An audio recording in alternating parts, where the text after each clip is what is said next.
Your new Widowmaker CD, Stand By for Pain, sounds a lot different than your '92 release, Blood and Bullets. Why is that? It is a lot different, and that's because this really is the true realization of what Widowmaker is. When I started working on the first record, I didn't even have the band in place. I wrote a lot of the material with a guitar player friend of mine in 1989, before the project even came together. Then when we got together, it was in the studio, and it was right there putting stuff to tape, and the band's personality was taking shape while we were recording the record. If you listen to the first album, Blood and Bullets, you can hear actual differences in some of the music from the stuff I wrote before the band was together to stuff that Al and I wrote in rehearsals.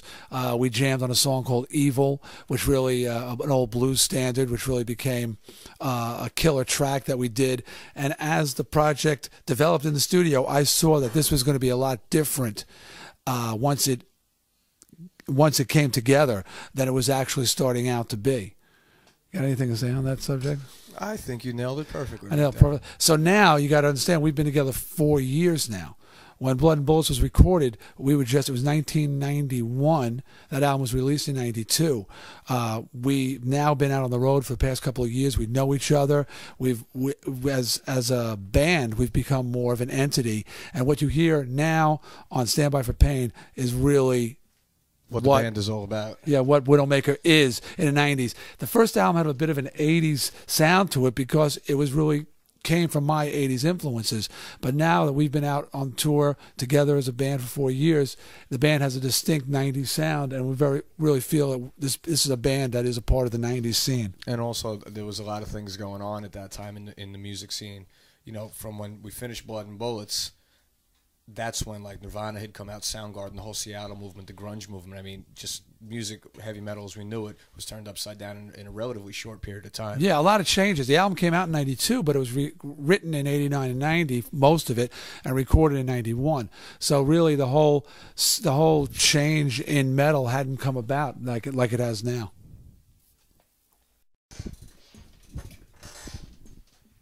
What went into the making of the new Widowmaker CD, Stand By for Pain?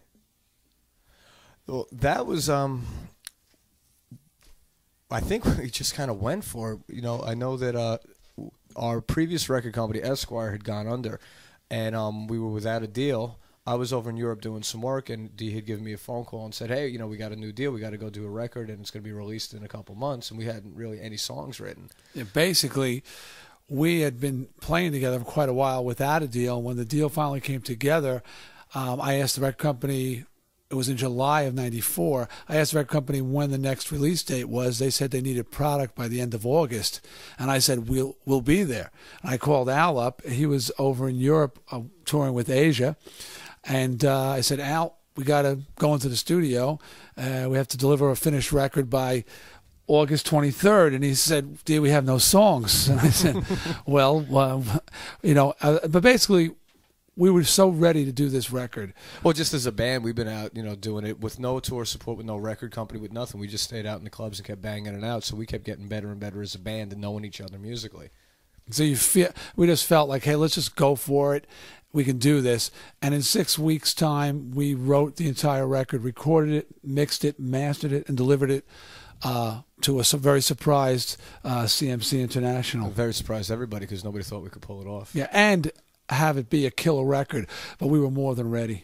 Well, yeah. I called him up one night from England, and I was pretty hammered in some apartment, and I was with an acoustic guitar. It just came out with like 8 or 9 riffs, and I think that's like the first 4 or 5 songs on the record came out of that drinking binge. Yeah, and mind you, he was on tour with Asia, so he calls me up and says, I said, oh, D, man, I'm out here on the road with Asia. I've got like some amazing songs. I'm like, oh, dear God, what are we going to come back with now? But what I forgot to tell him was I had just come back from a prong concert at the Astoria, so I was pretty much focused. Kind of had the reverse effect, though. It kind of like, you know, being out there with Asia, sort of rather than mellowing, it made him like come back harder. Yeah.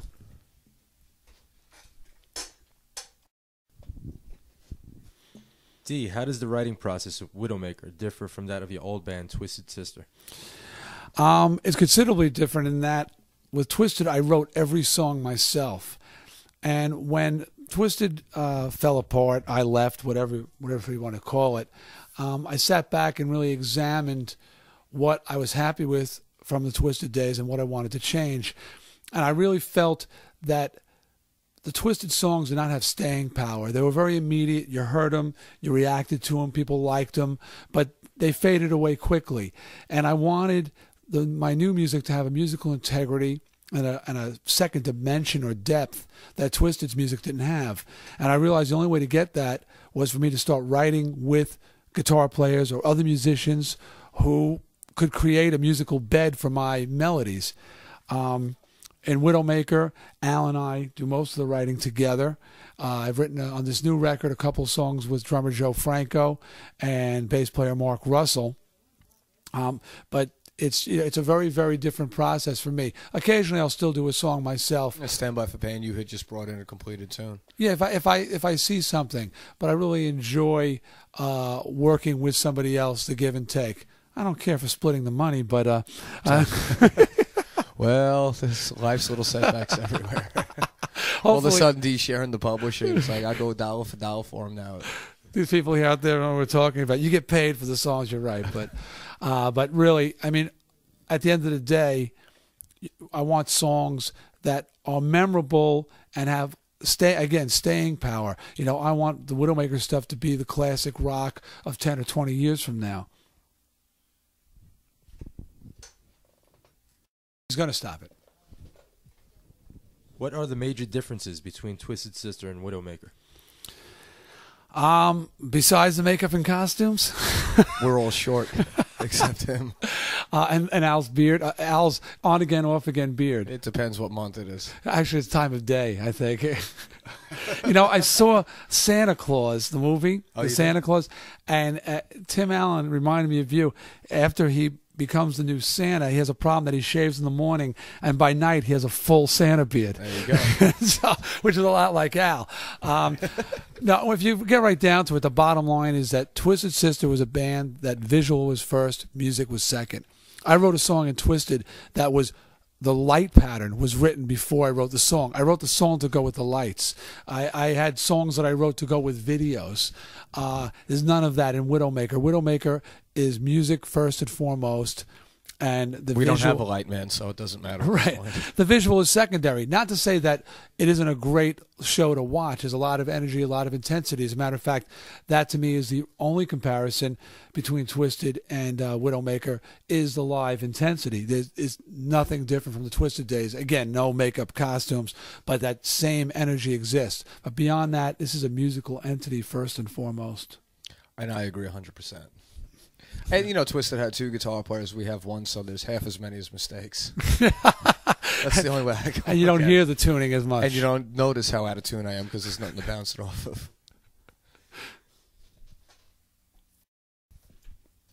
Has the lineup in Widowmaker changed at all since the first release of your first CD, Blood and Bullets? No, the lineup has actually been the same for 4 years, which is a first for me. And, you know, this is the longest I've been with one band. I mean, so believe me, that's a real statement coming from Al. And that's the understatement of the week. The only change that we did make is bass player Mark Russell had left. It was a real friendly split. He decided he wanted to go on the other side of the desk for a while. I think he wants to make money in this business. Yeah, right. And we got a new guy named Freddie Villano, a local boy from Long Island. Mark actually picked his replacement, but Mark played on the record. He did the first video with us, and he's been real supportive, you know, and we're still real friendly with him. And now Freddie came in, and he's doing a killer job with us live. Yeah. One of the questions a lot of people had when the band first came together was, is this a side, you know, is Dee Snider and a bunch of sidemen?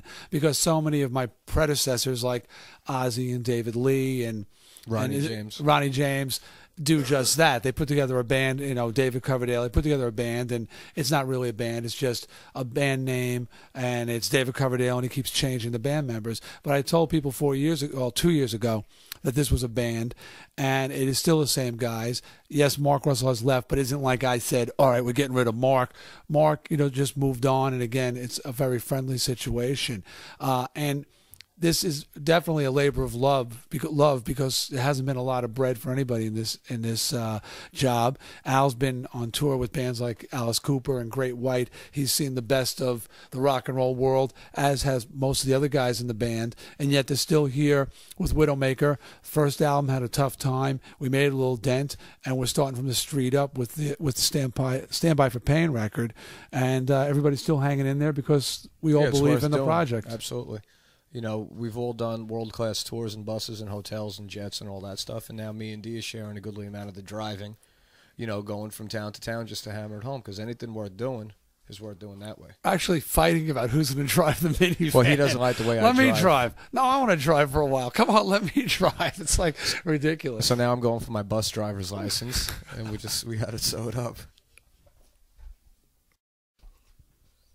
How is Widowmaker being received by the metal audience? In particular, how are the old Twisted Sister fans reacting to the new CD, Stand By for Pain? Well, they keep calling me Eddie Ojeda. A little stunned. There were, I think, some of them are thrown off by the 90s-ness of the record. You know, Twisted was definitely an 80s band, had a definitively 80s sound. I mean, some people would say we helped define what the 80s sound was. And a lot of the new fans, you know, the older fans, I should say, when I see them and talk to them, I say, "Hey, how do you like the record?" They're like, "Well, you know, I've only heard it once, and I haven't really had spent time with it." I'm like, "It's cool, man. It's okay. I didn't write it." They're afraid of it, I think. Yeah, well, they really don't like the older headbanger. For the most part, they're not big fans of the '90s metal sound. Now, the younger Twisted fans who were maybe, you know, 12, 10, whatever, and now it's, you know, 8 years later and they're in their, you know, late teens or early 20s, they're really enthusiastic about it. And, you know, but ultimately we need the new metal audience. We need the younger metal fan, because we need the kind of fan that rock and roll metal is their life. They live it, they breathe it, they go to the concert, they buy the CD, they wear the T-shirt, they carve the name in the desktop. That's the fan that will establish Widowmaker in the 90s. Quite honestly, the old Twisted Sister fans, again, not the younger ones, but the ones in their late 20s and early 30s, they have jobs, they're married, and even if they still are headbangers, they don't have that full-time commitment to rock and roll that a band like Widowmaker needs to establish itself. Yeah, there's a new generation of fans out there, and they're not listening to what we used to listen to or what I used to listen to, you know. So any friends of mine that I played the record for, they're like, "Yeah, man, it's cool," you know, whatever. They don't get it. But I'll play it for, you know, a couple younger guys floating around. They lose their minds because it's current, it's modern. You know, we didn't try to be anything. This is just where we both kind of evolved into, or what we evolved into as writers and musicians. So people who don't like it, like my wife hates it. She says it makes the skin crawl. Good. Then I know we're onto something. Hey, but the best, I mean, there's an interesting thing going on at the shows, because the last record, for the most part, it was, you know, old Twisted fans showing up. But now we're starting to see an influx of younger fans. So in the crowd, you've got a little bit of floating starting. You've got a little bit of, you know, moshing starting on one side of the room. And the other side of the room, you got people still doing that 80s Ronnie James Dio, Beavis and Butthead, you know, devil fingers in the air and head banging frantically. So it's a little confused, but we're hopefully we'll work things out. Yeah, I saw the same thing when we were touring with Cooper. You know, you had a couple different generations of fans, and like you'd go out and see 40-year-olds, like, you know, digging Only Women Bleed or Welcome to My Nightmare, and then you got the younger fans who had no idea he had a record out 20 years ago, who just knew Poison and the newer songs. So now there's actually a new breed of just Widowmaker fans who may not have even listened to Twisted. Obviously, they heard of Twisted or heard of Dee, but this may be their first introduction to what he is. God help him. What are Widowmaker's tour plans for the new CD, Stand By for Pain? We have been doing a number of warm-up dates, breaking in our new bass player, Freddie Villano, the new material and what have you. But we're really starting up after the first of the year in January of '94. We're getting ready to go out and do a major club tour of the United States. We're looking to put together a package. Right now, our agents are packaging us with a couple of other bands, because we want it to be basically an event when Widowmaker comes to town. After a couple of months in the U.S., we're going to go over to Europe. I haven't been there in 7 or 8 years, touring-wise, and my old band, Twisted, was really huge throughout Europe. And now all the Iron Curtain countries are open. Al's actually been to some of those. He's played Transylvania. Some bizarre places. And I'm looking forward to his Widowmaker in Transylvania. Well, Widowmaker will suck in Transylvania. Yes. And then I think we'll be coming back from over there and back for the summer in the United States. I think we've got a solid at least 6 months, if not more, depending on what happens with the record. At the same time, I do want to tour extensively, but I want to get more product out. You know, I don't want to wait. I'm looking at Al while I'm talking about this. I don't want to wait for this is a production meeting / interview, by the way. We're just deciding what we're doing now. I don't want to wait for a year or 2 years to put out another album, because it's important to me that Widowmaker establish a catalog and a history, so people realize this is not a one-off with Dee Snider. You know, now we're on the second album. I want to get a third album. I want to do a live album, and so people start to put my past and Al's past and, you know, and everybody's past a little further behind us and say, hey, you know, this is Widowmaker. Yeah, these guys are serious and they're staying there. This isn't going anywhere. And we can tour for a long time because, you know, the band loves to play, and the band is better live than it is in the studio. So every night we get better. Every night we try something different. Some of us try something different, I should say. Drives me crazy. Me and Joe go into jazz mode, and he kind of turns around and smacks us with a mic stand. It's a lot of fun. It's a very physical show. The bottom line is that we will be in your town before you know it. Probably twice. Yeah, so stand by for pain, baby. You said that. That was deep. You like that?